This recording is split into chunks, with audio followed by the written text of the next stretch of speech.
बिस्मिल्लाहिर्रहमानिर्रहीम। अस्सलाम वालेकुम व्यूअर्स, मैं हूं मोहम्मद कमरुज़्ज़मान और आप देख रहे हैं मेरा YouTube channel Cori's industrial electronics. Viewers, जैसा कि आप स्क्रीन पर देख रहे हैं, ये एक आरसीसीबी है जो कि टीईसीएस यानी कि टेरासाकी कॉरपोरेशन का बना हुआ है और इसका जो मॉडल नंबर है वो EPR44030 है। ये आरसीसीबी जो है, इसको पहले ज़ुबानों में ईएलसीबी भी कहते थे, लेकिन आरसीसीबी का मतलब एक है रेजिडुअल करंट सर्किट ब्रेकर या रेजिडुअल करंट डिवाइसेस भी कहते हैं। ये 40 एम्पेयर का इसके अंदर ब्रेकर लगा होता है और 30 मिली एम्पेयर का ये इसकी ट्रिपिंग है अर्थ लीकेज के लिए। आज हम आपको इसको टेस्ट करने का तरीका बताएंगे कि ये 4 पोल वाला है, इसमें 3 फेज सप्लाई आती है और न्यूट्रल साथ में आता है। तो आज हम आपको ये बताएंगे कि किस तरीके से टेस्ट किया जाता है। हमने इससे पहले भी एक सिंगल पोल का जो डिवाइस है वो टेस्ट करके आपको वीडियो बना के दी थी, लेकिन इसके अंदर हम जो है वो और ज़्यादा इंतहाई एक्यूरेट तरीके से आपको टेस्ट करने की डेमोस्ट्रेशन देंगे ताकि आप अच्छे तरीके से इसको टेस्ट कर सकें और यूज़ कर सकें और मेक श्योर कर सकें कि ये कितने मिली एम्पेयर के ऊपर ट्रिप हो रहा है। ये हम आपको इसका लाइव करंट दिखाएंगे कि कितना मिली एम्पेयर के ऊपर ये ट्रिप हो रहा है। तो इस तरीके से आप इन डिवाइसेस को टेस्ट करेंगे तो यकीनन आपके लिए बहुत अच्छा होगा और आप कंफर्म कर सकेंगे कि ये डिवाइस सही काम कर रहा है या नहीं कर रहा है, इसकी परफॉर्मेंस सही है या नहीं है। तो व्यूअर्स, इसमें यह है कि इसकी ख़ास बात यह है कि लाजमी नहीं है कि आप इसकी इनपुट्स ऊपर से ही दें। आप इसकी इनपुट्स नीचे से देके आउटपुट्स आप ऊपर से भी ले सकते हैं, जैसे आपको वायरिंग में सहूलत हो। लेकिन कोशिश करें कि वायरिंग ऊपर से ही करें ताकि अच्छी लगे। 1 से इन, 3 से इन, 4 5 से इन और 2 4 6 से आउट। और दूसरी बात यह है कि ये डिवाइस जो है वो सिंगल फेज के ऊपर भी यूज़ किया जा सकता है। सिंगल फेज के ऊपर अगर आपने यूज़ करना हो तो आपको चाहिए कि न्यूट्रल के साथ साथ 5 और 6 के ऊपर फेज इस्तेमाल करें, 1 3 के ऊपर और 2 4 के ऊपर फेज इस्तेमाल ना करें, क्योंकि इसमें जो ट्रिपिंग का जो सर्किट दिया हुआ है वो 5 और 6 से दिया हुआ है। जैसे कि आप इसकी ये डायग्राम में देख सकते हैं, ये देखिए इसकी जो ट्रिपिंग जो है वो 5 से लेके और यहाँ पर दी गई है न्यूट्रल को। तो इसलिए आपने इसकी जो है वो सिंगल फेज पे 5 और 6 और न्यूट्रल ये 2 तारें यूज़ करनी है, 2 पोल यूज़ करने हैं, ये वाले पोल यूज़ नहीं करने। तो चलिए इसके हम सेटअप लगाते हैं और सेटअप लगाने के बाद फिर आपको इसका प्रैक्टिकल डेमो करके दिखाएंगे। तो व्यूअर्स, हमने जो है अपना डेमोस्ट्रेशन के लिए इसका जो है सर्किट तैयार कर लिया है, वायरिंग कर ली है कि किस तरीके से हमने इसको ऑपरेट करना है। तो सबसे पहले तो देखिए कि हमने इसको सिंगल फेज़ पे टेस्ट करने का फिक्सचर बनाया है। सिंगल फेज़ पे अब ये है कि लाइन यहाँ पे देंगे, फेज़ यहाँ पे देंगे और यहाँ से आप तीनों को जम कर लेंगे। तीनों फेज़ के ऊपर आप अपना लाइन या फेज़ दे देंगे और सब पे जम कर देंगे। इसको नहीं पता, ये फेज़ सीक्वेंस को नहीं देखता कि लाजमी नहीं है कि ये 3 फेज़ पे ही काम करे। आप इसको अगर टेस्ट करना है तो आप सिर्फ 5 पे लगा के भी टेस्ट कर सकते हैं, लेकिन हम चाहते हैं हम तीनों इसके जो टर्मिनल तीनों जो इसके कॉन्टैक्ट हैं वो चेक कर लें कि तीनों ट्रिप कर रहे हैं या नहीं कर रहे हैं। अगर आपने सिंगल इसका यूज़ करना है तो आप 5 और 6 पे लगा के 5 पे लगा के टेस्ट कर सकते हैं, लेकिन हमने इसको तीनों पे जंप कर दिया है ताकि हम यहाँ पर तीनों को चेक कर सकें। ये हमारा जो है वो न्यूट्रल पॉइंट है और यहाँ पर हम ये यहाँ से 220 सिंगल फेज़ देंगे, जो कि तकरीबन इस वक्त हमारे 235 आ रहे होंगे, हम चेक करेंगे। दूसरी एहतियात ये करनी है कि आपने न्यूट्रल पे न्यूट्रल देना है और यहाँ पर आपने लाइन देनी है, फेज़ देना है। ऐसे नहीं करना कि यहाँ पर आप जो है न्यूट्रल दें और यहाँ पर फेज़ दें, मुनासिब नहीं है। उसके बाद ये इसका टेस्ट बटन है, इसको बटन को दबा के भी टेस्ट किया जा सकता है और टेस्ट करने के लिए पहले आपको ये ऑन करना पड़ेगा। ऑन करने के बाद इसको आप प्रेस करेंगे तो ये ट्रिप हो जाएगा, लेकिन ये बटन उसी वक्त काम करेगा जब आपकी यहाँ पर पावर होगी। और अगर आपके पास 3 फेज़ सप्लाई अवेलेबल हो तो न्यूट्रल यहाँ लगा के बाकी तीनों फेज़ आप यहाँ पर दे सकते हैं। सर्किट में ये है कि हमने बुनियादी तौर पर ये एक वेरिएबल पोटेंशियोमीटर लगाया है जो कि 10 किलो ओम का है, B103 यानी कि 10 के। 103 का मतलब है 10 के। हमने इसको लगाया है और इसको हमने जो है वो मैक्सिमम पे रखा हुआ है, यानी कि 10 किलो ओम पे रखा हुआ है। उसके बाद हम इसको करंट जो है वो बढ़ाएंगे, इस तरह इसको रेजिस्टेंस कम करके, तो ये ट्रिपिंग करेगा। जो ये एक रजिस्टर हमने यहाँ पे लगाया है ये सेफ्टी के लिए लगाया है ये 2.7 किलो ओम का है। और ये हमने इसलिए लगाया है कि अगर गलती से किसी वजह से अगर ये ज़ीरो हो जाता है, ज़ीरो होने से हमारा जो यहाँ पर फेज़ और न्यूट्रल आपस में शॉर्ट ना हो जाए, तो इससे बहुत हैवी करंट फ्लो होगा। तो इसलिए हमने 2.7 किलो ओम का एक रजिस्टर डाल दिया है कि अगर ये ज़ीरो हो भी जाता है, जिस तरह कि इस वक्त ज़ीरो पड़ा हुआ है, तो आपका शॉर्ट सर्किट ना आए बल्कि यहाँ पे कुछ ना कुछ करंट देता रहे। इस सूरत में ये तकरीबन जो है ये 75-80 मिली एम्पेयर करंट देगा अगर ये इस तरह करके मिनिमम पे है।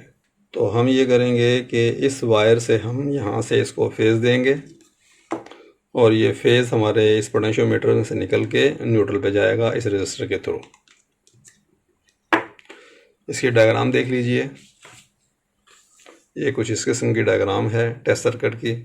यहाँ से हम इसको फेज़ लेंगे, फेज़ लेके जो हमारा वेरिएबल रजिस्टर है उसके सेंटर में देंगे, सेंटर वाले टर्मिनल पे देंगे, और उसके बाद यहाँ से तार जाके हमारे इस रजिस्टर के ऊपर आएगी और यहाँ से न्यूट्रल पे चली जाएगी जहाँ पे कि न्यूट्रल आ रहा है। तो इसको हम जब यहीं से ऊपर करेंगे तो हमारी रेजिस्टेंस कम होगी। इस वक्त हमने इसको रखा हुआ है 10 किलो ओम के ऊपर रखा हुआ है। तो चलिए इसकी हम पहले वोल्टेज चेक कर लेते हैं, इसको पावर अप करते हैं और उसके बाद फिर हम बाकी चीज़ों को देखेंगे। ये इसकी हम पावर ऑन करते हैं। ये हमने पावर ऑन की, तो सबसे पहले इसकी वोल्टेज चेक करते हैं। ये हमने मीटर को वोल्टेज पे रखा, न्यूट्रल लगाया, ये हमने फेज़ लगाया। तो देखिए ये तकरीबन 234.9 यानी कि 235 वोल्ट है। और उसके बाद जो दूसरी चीज़ चेक करनी है, अपना इसका न्यूट्रल फेज़ चेक करना है। ये हमारी प्लस लाइन है, वोल्ट की लाइन है। यहाँ चेक करते हैं, देखें कितने वोल्ट आ रहे हैं। ये हम तार यूज़ नहीं कर रहे, तो ये देखिए बहुत कम वोल्टेज आ रहे हैं। उसको यहाँ लगाते हैं, देखिए 63 वोल्ट आ रहे हैं। इसका मतलब है ये फेज़ है, तो हमने फेज़ यहाँ पे देना है। यहाँ पे चेक करेंगे, यहाँ पर भी आपको फेज़ मिलेगा, यहाँ पर भी फेज़ मिलेगा। यहाँ पर नहीं कुछ मिलेगा क्योंकि हमारा ब्रेकर बंद है। तो ये हमारे वोल्टेज आ रहे थे। तो चलिए अब इसको मीटर को हम एज आ मिली एम्पेयर यानी कि एम्पेयर मीटर के तौर पे इसको चेंज करते हैं और उसको सर्किट को हम लेते हैं ताकि कोई भी करंट गुजरे जिसको हम मॉनिटर कर सकें वो इस मीटर के अंदर से गुजरे। व्यूअर्स देखिए, हमने ब्लैक लीड यहाँ पे लगा दी है। ये हमारी जो है वो रेड लीड है और यहाँ से हमने मिली एम्पेयर पे इसको लगा दिया है। ये हमारा ब्लैक कॉमन है। ये अभी हमारा मिली एम्पेयर है और मिली एम्पेयर भी हमारा AC मिली एम्पेयर है। ठीक है। दूसरी चीज़ आपने एक चीज़ जहन में ये रखनी है कि ये जो हमारे पोटेंशियोमीटर होते हैं ये बहुत कम वाट के होते हैं, तो आपने टेस्टिंग जो है वो जल्दी जल्दी करनी है। अगर ज़्यादा टाइम ऑन रखेंगे, ज़्यादा टाइम उसमें करंट गुजरेगा तो ये जल जाएंगे। ये यहाँ से हीटअप भी हो जाते हैं क्योंकि ये सिग्नल्स के लिए होते हैं, करंट वगैरह के लिए नहीं होते हैं। तो फ़िलहाल हम क्या करते हैं कि पहले इसकी ये ट्रिपिंग देख लेते हैं, उसके बाद फिर हम ये तार कनेक्ट करेंगे। ठीक है, इसको हम ऑन करते हैं। इस वक्त ये हमारा जो मीटर है वो करंट रीड नहीं करेगा क्योंकि हमने यहाँ से कनेक्ट नहीं किया हुआ है। चलिए इसको टेस्ट करते हैं और मीटर हमारा करंट रीड नहीं करेगा क्योंकि यहाँ से हम इसको फेज़ आउट नहीं ले रहे। ठीक है, या आपने इसको प्रेस किया तो इसके अंदर एक रजिस्टर लगा हुआ है, उस रजिस्टर के थ्रू न्यूट्रल को करंट मिला है, उसने इसको ट्रिप करा दिया है। इस बटन के ज़रिए आप इसको पीरियोडिकली टेस्ट कर सकते हैं, महीने में, हफ्ते में, 15 दिन में, आपकी मर्ज़ी है। इसकी आप चेक कर सकते हैं, आपको कोई ये सेटअप लगाने की ज़रूरत नहीं है। लेकिन सेटअप लगा के चेक करने उस वक्त ज़रूरी है जब आप देखना चाहते हैं कि ये वाकई वो कितने मिली एम्पेयर के ऊपर ट्रिप हो रहा है। चलिए अब यहीं लगाते हैं। और दूसरी बात ये है कि हम इस पर लाइव सर्किट पे काम कर रहे हैं, तो आपने बहुत एहतियात करनी है। अपने पाँव के नीचे जो है वो रबर मैट रखना है, फुल आपने प्रोडक्शन लेनी है क्योंकि 220 वोल्ट जो है वो आपके लिए जानलेवा साबित हो सकती है। चलिए अब हम इसको ऑन करते हैं। जो ही ऑन करेंगे तो हमारा इसमें करंट गुजरना शुरू हो जाएगा, मीटर इसको रीड करेगा और हमने ये काम करना है जल्दी से। देखिए इस वक्त हमारे 21 मिली एम्पेयर करंट गुजर रहे हैं। हम इसको जो है ये इस तरह लेके आएंगे और देखिए 28 मिली एम्पेयर, 29 और ये देखिए 30 पे आते ही ये ट्रिप हो गया, और ये बना ही 30 मिली एम्पेयर के लिए है। देखिए 30 मिली एम्पेयर के लिए बना है कि अगर अर्थ लीकेज 30 मिली एम्पेयर या इससे ज़्यादा हो तो ये ट्रिप कर दे। अब हुआ क्या है, हुआ ये है कि हमारा यहाँ से करंट आउट हुआ और न्यूट्रल से वापस नहीं गया। इसी चीज़ को ये डिटेक्ट करता है। अगर ये करंट जो यहाँ से आउट हो रहा है 2, 4, 6 से सारा का सारा अगर न्यूट्रल से आउट होके वापस जाएगा रिटर्न होके, तो ये ट्रिप नहीं करेगा। लेकिन जितना करंट इन फेजेस से आ रहा है उसमें से 30 मिली एम्पेयर या से ज़्यादा करंट अगर यहाँ से नहीं गुजरेगा, कहीं और से गुजरेगा, ग्राउंड के हो जाएगा, ग्राउंड के में चला जाएगा, तो ये ट्रिप करेगा। तो ये आपने देखा, ये 30 मिली एम्पेयर भी ट्रिप कर रहा था। अब हम क्या करते हैं कि दूसरे फेज़ को चेक करते हैं। दूसरा अपने फेज़ पे कनेक्ट कर दिया, उसके बाद इसको आपने दोबारा फुल कर देना है। ये हमने दोबारा फुल कर दिया। उसके बाद इसको ऑन करेंगे, वही 22 मिली एम्पेयर करंट फ्लो होगा। ये 17 मिली एम्पेयर करंट फ्लो हो रहा है। इसको हम लेके जाते हैं 29 मिली एम्पेयर, और ये देखिए 30 पे जाते ही ट्रिप हो गया। तो हमने सेकंड फेज़ को कर लिया। अब थर्ड फेज़ को भी चेक करते हैं। देखिए अभी हम थर्ड फेज़ को चेक कर रहे हैं और वो देखते हैं कि कितने मिली एम्पेयर के ऊपर ट्रिप करता है। हमारे साथ पॉट जो है वो थोड़ा सा गर्म हो चुका है। आप दरमियान में गैप भी दे सकते हैं। इसको दोबारा हमने जो है वो मैक्सिमम पे कर दिया है, 10 किलो ओम पे कर दिया है, और इसको ऑन करते हैं। 17 मिली एम्पेयर करंट गुजरना शुरू हो गया। हमने इसको बढ़ाना शुरू कर दिया, रेजिस्टेंस कम करना शुरू कर दी। ये देखिए 29 के बाद 30 ने रीड नहीं किया बल्कि फ़ौरन इसको ट्रिप कर दिया। तो लिहाजा इसके तीनों जो पोल हैं वो सही हैं और ट्रिप कर रहे हैं। और इसलिए ट्रिप कर रहे हैं कि जो यहाँ से वोल्टेज करंट आउट हो रहा है वो यहाँ से नहीं गुजर रहा बल्कि यहाँ पे आ रहा है। अब हम क्या करेंगे कि हम 30 मिली एम्पेयर बल्कि 35 मिली एम्पेयर हम करंट यहाँ से इसको प्रॉपरली देंगे, तो इसको ट्रिप नहीं करना चाहिए। चलिए व्यूअर्स, ये हमारा फाइनल टेस्ट है। अब हम क्या कर रहे हैं कि हम जो हमारा करंट यहाँ से निकलेगा वो निकलने के बाद पोटेंशियोमीटर में से होता हुआ इस रेजिस्टर के जरिए होता हुआ यहाँ पर आएगा। यानी कि जितना करंट यहाँ से निकल रहा है उतना न्यूट्रल से वापस जाएगा और वापस चला जाएगा। तो अब ये ट्रिप नहीं होगा। तो हम बहुत ज़्यादा करंट इस पोटेंशियोमीटर के ज़रिए नहीं देंगे, अदरवाइज ये जल जाएगा। लेकिन 30 मिली एम्पेयर से करंट ज़्यादा देंगे।